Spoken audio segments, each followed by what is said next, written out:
ሰላም ቤተሰብ እንዴት ናችሁ? እኔ በጣም ደህና ነኝ፣ እግዚአብሔር ይመስገን። ለዚህ ቻናል አዲስ የሆናችሁ ላይክ፣ ሰብስክራይብ በማድረግ ቤተሰብ እንድትሆኑ በአክብሮት እጠይቃለሁ። ዛሬ አምሽቻለሁ። በእርግጥ ትናንትና ቪዲዮ ስላልሰራው ዛሬ እስኪ ትንሽዬ ሀሳብ ልስጥ ብዬ ነው የመጣሁት እና ዛሬ ብሩኬ ሀይሚዬና ቢኒ የእዩ የልጇ አባት ተገናኝተዋል። በእርግጥ እዩ ልጁ ያንተ አይደለም ነው። ዛሬም ልታምን አልቻለችም። ድርቅ ያለች ሴት ናት እዩ። ቢኒ ደግሞ እስከ ዛሬም ቢሆን ስርዓት ባለው መልኩ እባክሽን ልጁ የኔ ነው የብሩኬ አይደለም እያለ ሲለምናት ነበረ። በእርግጥ እዩ የመጣችበት አላማ አላት።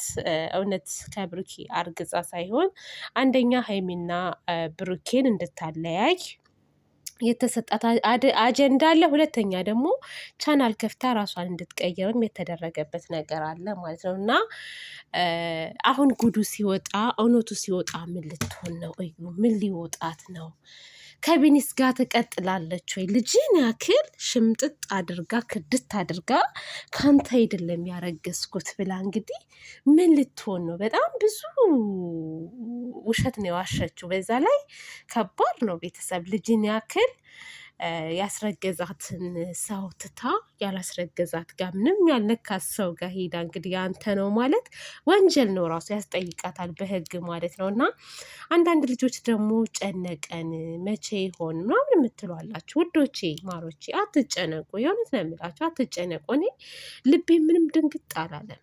ይሄ እዩ መታ እንደዛ ሪምቧ ስትል ሀይሚና ቡራጋ ያ ሁሉ ብጥብጥ ሲመጣ እኔ ልጁ የብሩኬ ነው የሚል ነገር ምንም አይነት ሀሳብ ወይንም ደግሞ ጥርጣሬ በውስጥ የለም።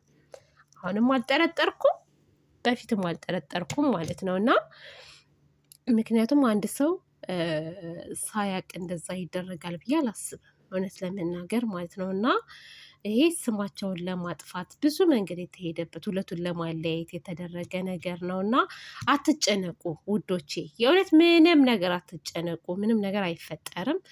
እዩም ጉዷን ሰምታ ወደ ቤቷ እያለቃቀሰች ትሄዳለች። ውርደት፣ ይሄ ትልቅ ውርደት ነው፣ በጣም ውርደት። ቤተሰብም እሷም እኔ ቤተሰቦቿ ራሱ ለምን ዝም እንዳሏት አላውቅም። ይሄ ቀላል ነገር አይደለም እንደዚህ አይነት ነገር ማለት ነው። እና ስለዚህ ልታስቡ አይገባም።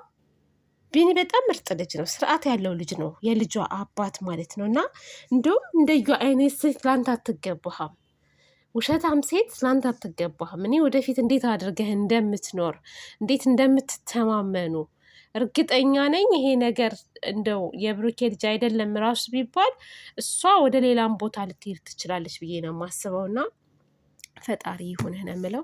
ለማንኛውም እናንተ ምንም ነገር እንዳታስቡ፣ ብሩኬና ሀይሚዬ በሰላም በደስታ ወደ ነበሩበት ይመለሳሉ ማለት ነው፣ በጥሩ ዜና።